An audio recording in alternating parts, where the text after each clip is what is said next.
Good evening, everybody. Welcome and thanks for joining us tonight. All right, we're going to go ahead and get started. My name is Edie Myers-Power. I'm the program manager with NAMI Eastside. I'm pleased to introduce you to our speaker tonight, Michelle Solomon. Tonight's forum is on managing stress and burnout and is sponsored by EvergreenHealth. We are going to get started right away. So, Michelle, whenever you're ready, go ahead and take it away. Yes. Thank you so much for having me. I'm Michelle Salmon. I'm a licensed independent clinical social worker. And I appreciate all of you that joined on this lovely sunny Tuesday evening. Thank you for spending your time with me. We're going to be talking about stress and burnout today. And it's a topic I'm really passionate about. And before we get started, I kind of wanted to do a pulse check on where your stress and burnout might be coming from. So how many of you would say your stress and burnout might be coming from a workplace setting? Feel free to either raise your hand or type in the chat if you're connecting with workplace setting for where your stress and burnout is showing up. Okay. How about maybe at home with family or relationships with other people? Okay. Maybe as a caregiver with passions or interests that you might have.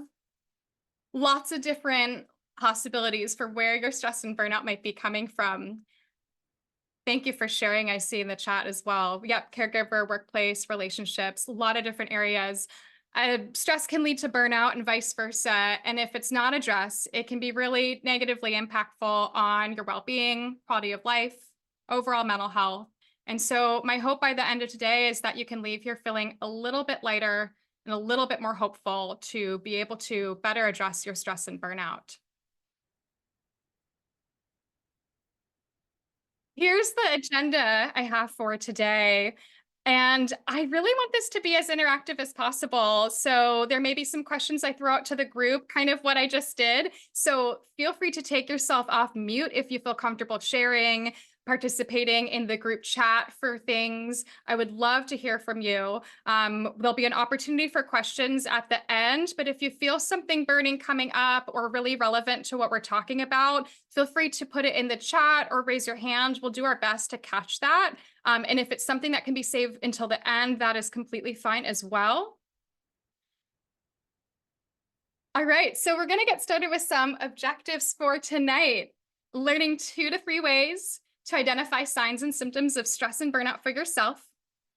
Building more awareness of the impact stress has on your life and your loved ones. Identifying at least 3 strategies and solutions to better manage your stress and burnout. And creating at least 1 realistic goal or change that you can make to start addressing your stress and burnout today. A little bit of background. I have a degree in recreation therapy from Western Washington University and a master of social work from University of Washington. And I had been working in patient behavioral health for about a decade, where I realized I was feeling really unsupported and unappreciated. I was burnt out. Now, everyone's plan is going to be different. There's a lot of different paths and a lot of different avenues. My plan took probably over a year of planning, including talking with my own therapist about what to do, interviewing for other jobs, talking with managers. I eventually left my job. That was the plan that made sense for me. And now I can be in a better place to serve my clients and have better work-life balance for myself. Little bit of brainstorm. So this is where that audience participation, I would love to hear from you. What comes to mind when you hear someone is stressed or burnt out? Again, feel free to take yourself off mute if you want to jump in, what initial thoughts you have, or jotting it down in the chat. Can I take myself off mute? Please. So, my name is David. I think it was Wayne Dyer who said, "I've never seen a bucket full of stress." And so I was wondering if you could start out by defining what you mean by stress. Yeah, I love that you asked that question. I actually think that's my next slide where we're going to be talking about defining stress, if that's okay, if maybe hanging tight and waiting until we get to that slide. Sure. Okay, and then I'll double check back with you and see if that we answered that question. I'm seeing some in the chat, kind of this quote, feeling crazy, they don't care anymore. Absolutely. We're kind of talking about at the beginning, I asked, maybe where your stress is coming from, whether it's work or caregiving. But I'm wondering if there's other examples of why you might be stressed or burnt out.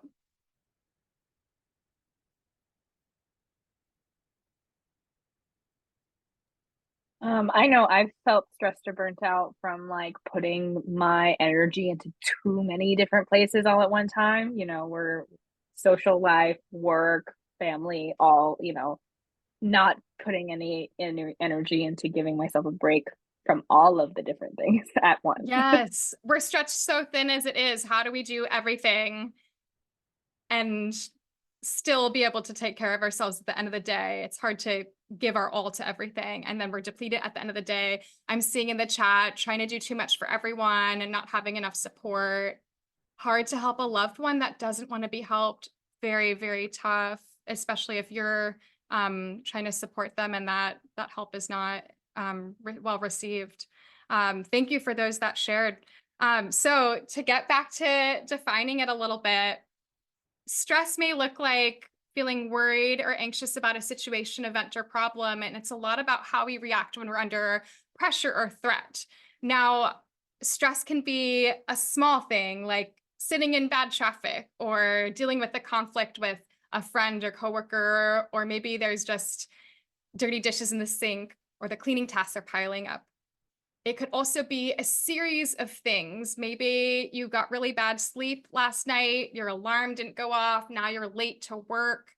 You had a meeting that didn't go well, a tough day, you had to work late, now you have to go home and figure out what to do for dinner. And it's just so overwhelming, a lot of things happening that keep coming up. Or stress could also be a bigger event. It could be dealing with a medical concern or illness, maybe losing your job, dealing with family drama. And so something that is small for someone could actually be a really big event for someone else. So it's important to know what are the things that the different levels of how stress shows up for you. And there can also be good stress. I want to acknowledge that too. Things that make us excited, but are still bigger things, such as getting married, having a baby, making a career change. They can be really exciting things, but also will create stress. Now with burnout, it's going to be when you're not able to be your best self because you're too fatigued and exhausted, and therefore your ability to perform your job or responsibilities are impacted negatively. And we've been talking about where this shows up. I know some of you mentioned, caregiver, parenting. It could be a high demanding job, dealing with difficult relationships with others. So that's a little bit kind of some background about what is stress and burnout. I wanted to circle back. David, did that help answer your question in terms of defining stress? Yes, thank you. Of course. Moving on to thinking about our signs and symptoms. A lot going on this page, so I just want you to draw your attention to that first one with stress. We have our fight, flight, freeze, or fawn response. It's our survival response when we're presenting with threat. Fight might be when we're responding aggressively or trying to attack the threat, even if maybe we don't have adequate tools. Flight might be when our body is preparing ourselves to flee or run away from the threat. Freeze might be we're feeling just really stuck and not able to take action against the threat. Maybe it's dissociating from the issue. And fawn might be when we're pleasing or appeasing the source of the threat to avoid conflict. Maybe you're overly agreeable or laughing or smiling. Could be a defense mechanism. So a lot of different options of how stress may show up for you. An important thing to note is when we are under stress, it can be really challenging to make good decisions about what to do. So our decision making is impacted, and we may have a difficult time relaxing during our time off.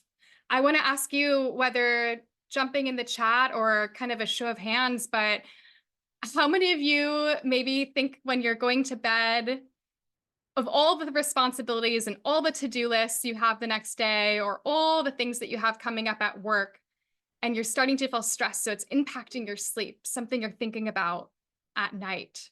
Yes, I'm seeing some hand raises for that. Yes. Yeah, that could be a sign that you are really stressed.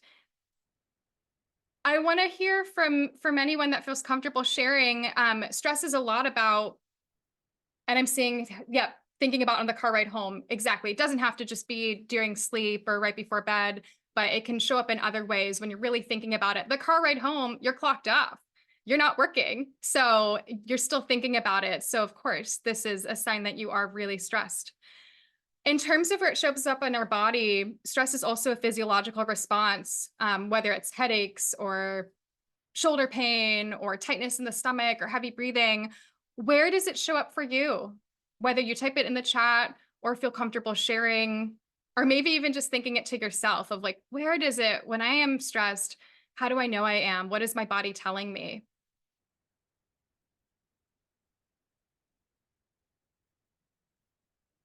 Yes, in your body, maybe trouble focusing or concentrating. Digestive system, absolutely. Like your stomach's in knots, maybe seeking a sweet treat. Okay.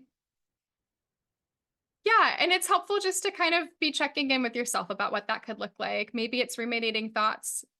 Great, great ones for the ruminating thoughts is a little bit more in terms of what's going on in your mind, less of the physiological response in your body, in terms of kind of what that could look like. There's a little bit of a difference, but maybe you having some negative thoughts along with some responses from within your body. Tightness in shoulders, upper back, absolutely. If we turn our attention to burnout, these are just potential symptoms. It doesn't mean that you need to, that you feel all of them, and some may be stronger than others, but these are just some things to look for. You may be feeling unacknowledged, unappreciated, unsupported. When I was feeling burnt out, I felt really stuck, and it led me to a place of feeling unhappy in what I was doing.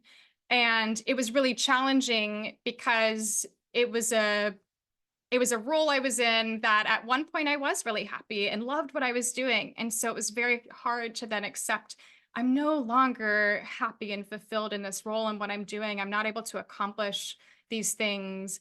I know someone in the chat had said like not caring. Absolutely. That's a huge part of burnout. Can be really difficult with having the work-life balance. Maybe you take your frustrations out on others. I'm seeing numbness. Yeah, just kind of going through the motions just to get through the day, just because you have to make it through, taking it one day at a time. The biggest piece I wanted you to take away from this is recognizing, just being able to be aware and recognizing your own signs and symptoms is an important part, because everyone is going to have a different plan. But the starting point is just first acknowledging I'm stressed, I am burnt out, I'm really struggling with these things, in order to then take that next step, be able to do something about it. I just want to briefly acknowledge there are consequences of untreated stress and burnout. There's the list here.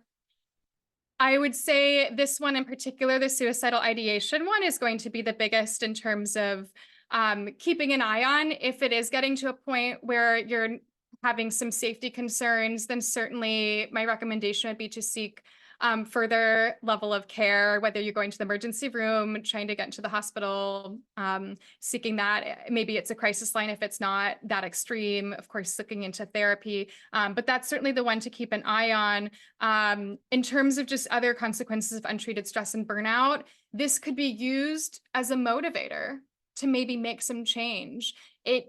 Once we know the signs and symptoms, it we may not really feel like doing anything. Maybe it's easier to let that be, or maybe there's just too many steps, or we're not in a position to be able to make a bunch of changes. But if we can call out these consequences, it could be what propels us into actually saying, hey, you know what?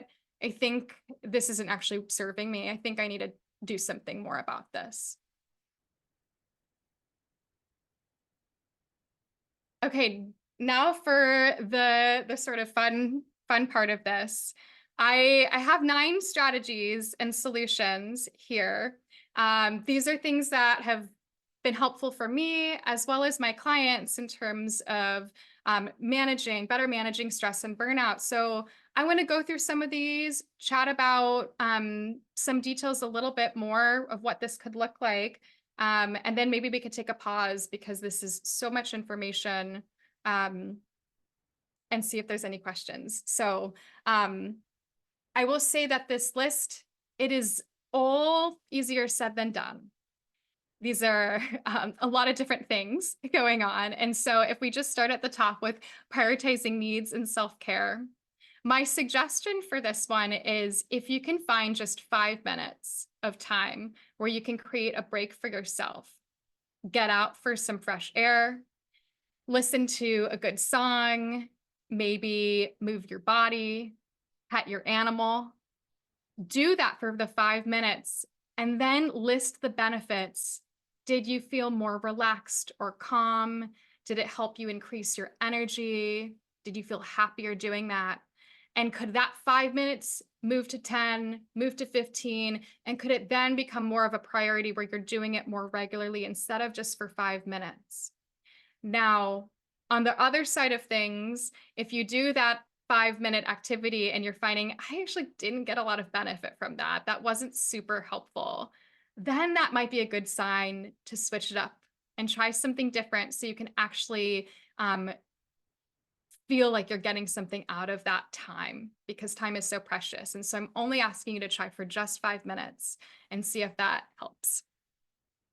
Checking in with yourself of, what am I needing? What am I needing this moment? Is it to talk to someone? Is it to have some healthy food because I haven't eaten all day? Is it a nap? Figuring out what you're needing. And then also, what's the impact that this is having on me and my loved ones? It can be so easy to focus on all the negative feelings that we have when we're dealing with stress and burnout, but it's also important to pause and note, this can impact our loved ones too, that they're now trying to support us.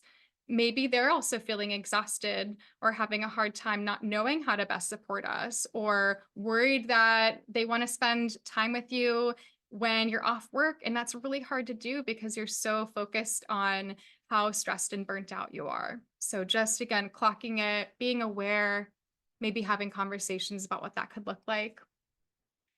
Getting support from trusted and positive people in your life. Now, some of you may find that in a work scenario, maybe venting with other coworkers can be really healthy for you, that you can all be on the same page and be feeling like that energy from each other. Or maybe it's important to separate that, because talking with that other coworker that's also dealing with the same stress is just bringing you down. So knowing what that is for yourself and then seeking those people that are going to uplift you are going to be really important.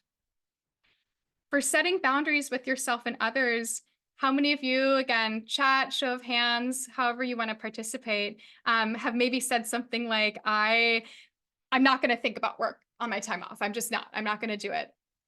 Putting the pause, not work time. I'm on my time off. I'm not going to have that. Yep. So with this one, a couple of suggestions would be, you can find an accountability partner, maybe someone in your life that can help check in with you, or someone that you're spending a lot of time with. So if you do start to talk about work, they can catch you and call you out and let you know, hey, you're bringing up work, and then you can shift to something else. If that's not an option, or if you are wanting something else, you could also try jotting it down, whether you journal or just note it. You can jot it down that, oh, I thought about work, and then try and close it up. And that is okay too. It's all about becoming more aware of what that could look like. So then you can try and set those boundaries and try and have more success with maintaining those. Being able to find coping skills that help you relax and soothe yourself, things that are going to be helpful in the long term, and knowing what that could be for you. Again, kind of similar to what I mentioned before, that 5-minute exercise. There's going to be certain things that serve you better than others, but if you can find things that serve you, you can name the benefits and know that this is actually helping me feel better. That's going to be a huge piece for helping with stress and burnout. Seeking therapy is another one. These things can be really difficult to do on your own, and they're not a replacement for therapy. And so making sure that that's something, if you're feeling like your stress and burnout is impacting all these other areas of your life, it could be at a point where maybe you're wanting to look at getting more support and therapy with that. Advocating for yourself if there are any changes that can be made. And so depending on what it is, whether it's with, supervisor, with family, whatever that is, when you're talking with other people, figuring out if there's something you can do to make small changes to have this situation get a little bit better. And then making decisions that align with your values so it doesn't lead to further distress. Now, if you're staying in a job or relationship and it's leading to depression and unhappiness, could be a really good indicator that this is not sustainable. So you can ask yourself, am I staying? And it's leading to these really negative feelings that I have. Is it getting to the point where it's so unmanageable? Is this realistic to keep doing? Perhaps it's a good time to check in with your values if that is the case. And then with this last one, creating a balance between work, leisure, and self-care.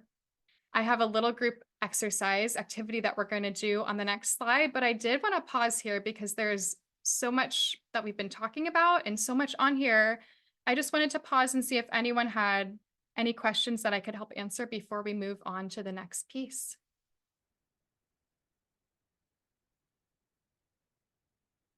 And that's okay if not.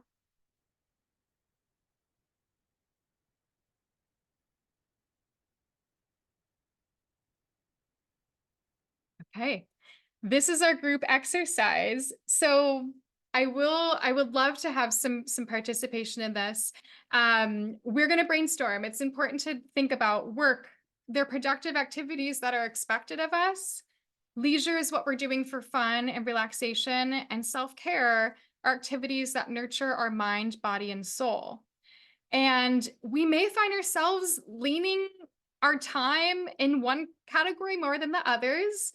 And it's important to think about, like, are there ways I can shift, or even just having that awareness of, oh, I didn't realize I was spending so much time in this one category. That's really not how I want to be doing things. And so it's helpful to kind of think about and name what types of activities go into each category to then be able to kind of talk about how we can make some shifts. So I do want you to be thinking about, as we go about this, which one you find yourself more in, and maybe which one you want to focus more in.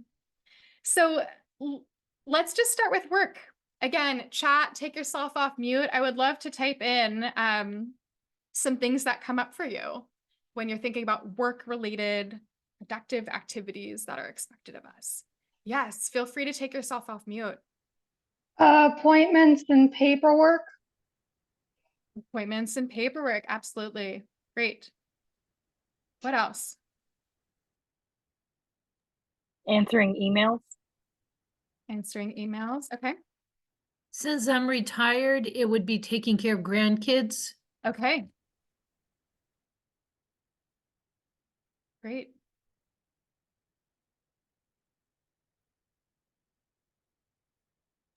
In the chat, we have meetings as well. Okay, yes. Meetings. Providing coverage for coworkers, okay. And I mean, we can just name it work. If we're working, if we have a job, that is a huge part of what might fall under work. But I love that there's talk about just other things that may not be like the traditional work. It could be volunteer responsibilities. It could be car maintenance. It could be doing our taxes, or cleaning. There's so many different things. Phone calls.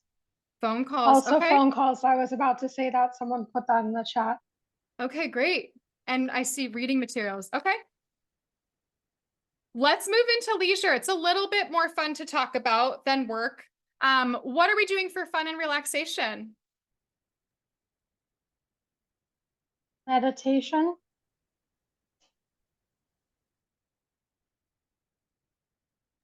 Quilting.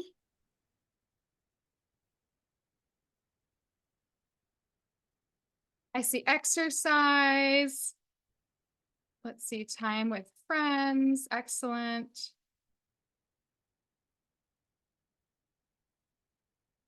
Good. Maybe one more. Gardening. Okay. And then this last one, we have a self-care. What are we doing to nurture our body, mind, and soul? Sleeping in. Sleeping in. Okay.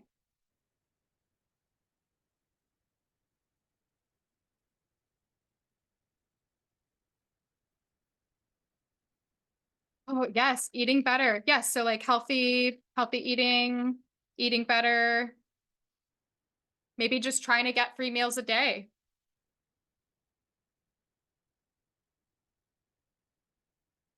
Has anyone heard of sleep hygiene before? All the time. What do you know about it? I'm also a therapist in the community, so Okay. Yes. I know all about sleep all hygiene. about it. Do you mind sharing it a little bit about what you know for maybe the group? So no blue light, no reading your phone right before you go to bed because it makes your mind more active according to research. Going to bed in a cool, dark place that's quiet, not having caffeine, tea, black tea, coffee right before bed.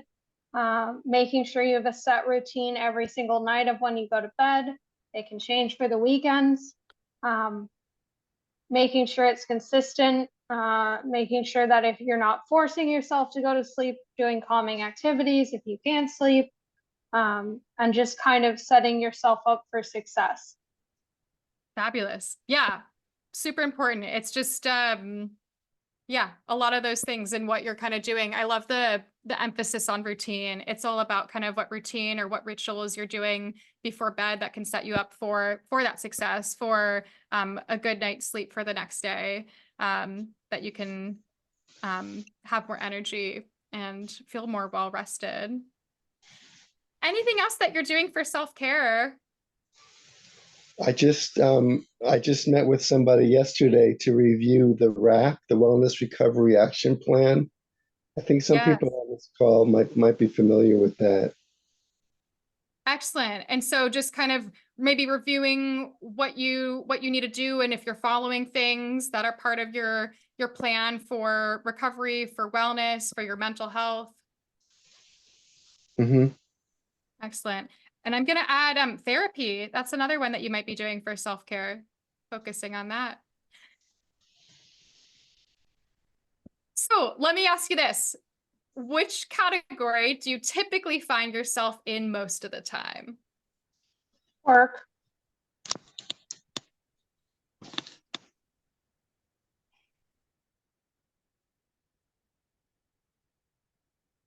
Feel free to take yourself off mute or type it in the chat. I heard work.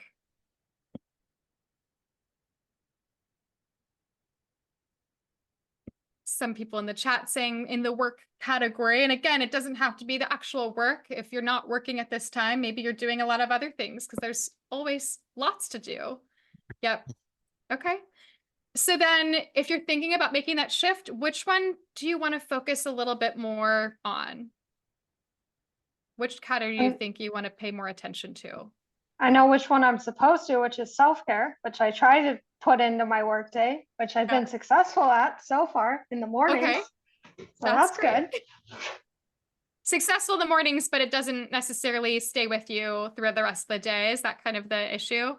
Well, I have jam-packed back-to-back appointments because of productivity standards. So I know that in the mornings I have about an hour leeway to do a 5, 10, 15-minute meditation and set myself up for the day. And then the rest of my day is going to be chaos, but I'm used to it. So I really cherish those mornings where I'm not getting interrupted with anything.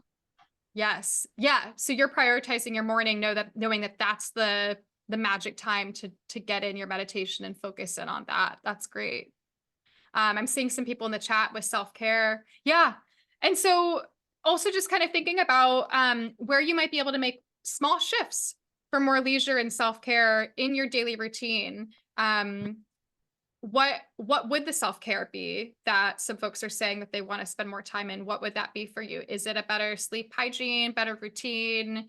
Is it therapy, healthy eating? What would that be in terms of any small shift that you could make, maybe for more leisure or more self-care?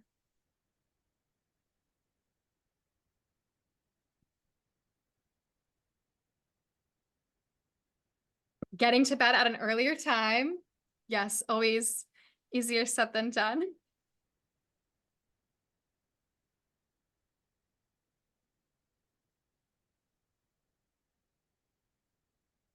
Anyone else care to share maybe how they are thinking about making a small shift? Doesn't have to be huge, just very small, staying more focused. Okay. Speaking of getting to bed earlier, some of you may have heard of bedtime revenge procrastination. Have any of you heard of that? Yes, I've heard of that for sure. People staying up late as a form of sort of a form of revenge because they don't feel they have control over their daytime hours. That is really interesting. Okay. So is that something you are trying to work on because you finding yourself more in that category? No, I don't really I don't really have too much of that problem, but it is hard to go to bed early with all the electronics that we have dealing with. Yeah. Yeah. And that's definitely a part of some of that like sleep hygiene of what it looks like to try and shut screens off, or different strategies, whether you put your phone on a different table so it's not right there next to you, lots of little different kind of techniques or things. Is this helpful to kind of visually see sort of these different categories? And I have a cat that's going to make an appearance and say hello. But overall, is this helpful to kind of get an idea of when we look at our time and think about is it possible to make more small shifts for us? It doesn't have to be big, grand gestures, but just getting an idea of where you see your time.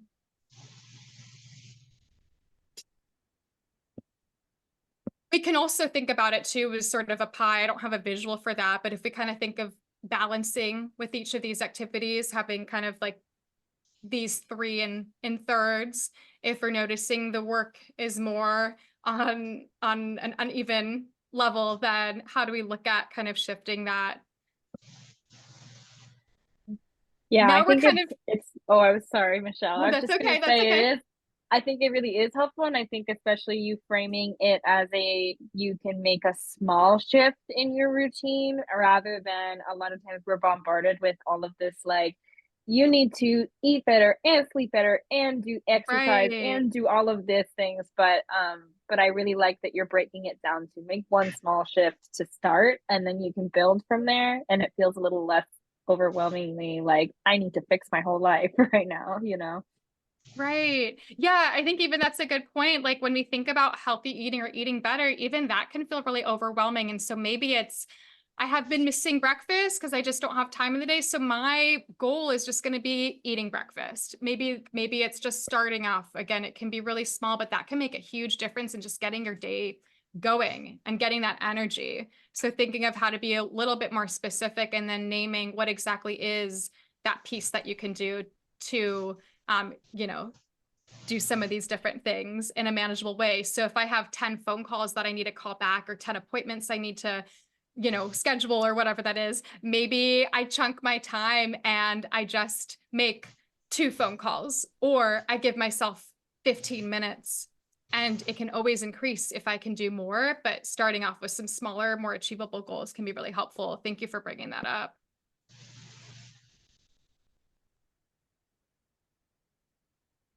speaking of goals, as we're kind of getting to the end of this little workshop, I did want to ask, what is one small change you can make to reduce your stress or help prevent or manage your burnout?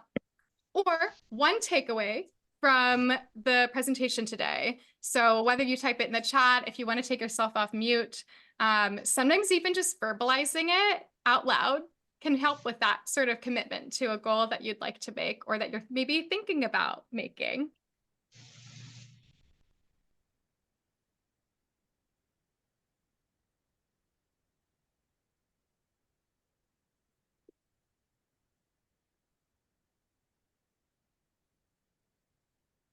I'm seeing in the chat, wanting to focus more on leisure, going home on time, not trying to do everything in a day. Yes, because that's just not possible. There's always going to be more and more that we can do, and it's just not realistic to get everything done. Sticking to a sleep schedule, setting better boundaries. Excellent. Putting my phone away when I get into bed. Fabulous.